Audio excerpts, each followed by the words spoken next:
আজকের গল্পটা একটা ছোট্ট মেয়ের। বয়সটা তখন 5 কিংবা 6 হবে। ছোট্ট থেকে সেই বিভিন্ন ধরনের কাপড় পেলে সেটাকে নিয়ে খেলতো। আর ফ্যাশন সম্বন্ধে তার অদম্য আকর্ষণ তার বাবা মাও বুঝতে পারতো।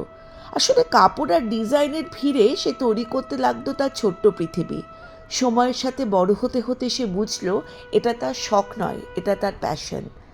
ছোট্ট মেয়েটা যত বড় হতে লাগলো তত রামধনুর মতন রঙিন কাগজ নিয়ে চারিদিকে ছড়িয়ে বসে সে যখন তার সৃষ্টির মধ্যে ডুবে থাকতো, তার মনোসংযোগ থাকতো তো কিন্তু তার ওই কাঁচি আর ওই কাগজের প্রতি। একদিন স্কুলের একটা ফ্যাশন কম্পিটিশনে সে সুযোগ পেল।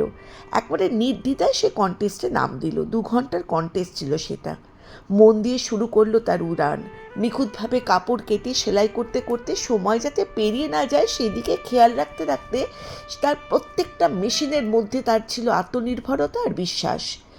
অবশেষে সে যখন তার কুর্তিটাকে তৈরি করলো, আনন্দে খুশিতে বুকে চেপে ধরলো। আর ওই নিস্তব্ধ হলের মধ্যে উইনারের নামটা তারই ভেসে উঠেছিল। ছোট্ট মেয়েটা সেদিন কিন্তু তার চোখের জল ধরে রাখতে পারেনি। বাড়িতে ফিরে বাবা মা তাকে আনন্দে বুকে জড়িয়ে ধরল।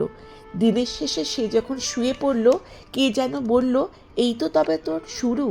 এরপরেই সৃষ্টি হবে তোর নিজের ব্র্যান্ড, নিজের পরিচিতি, বিবিস বুটিক।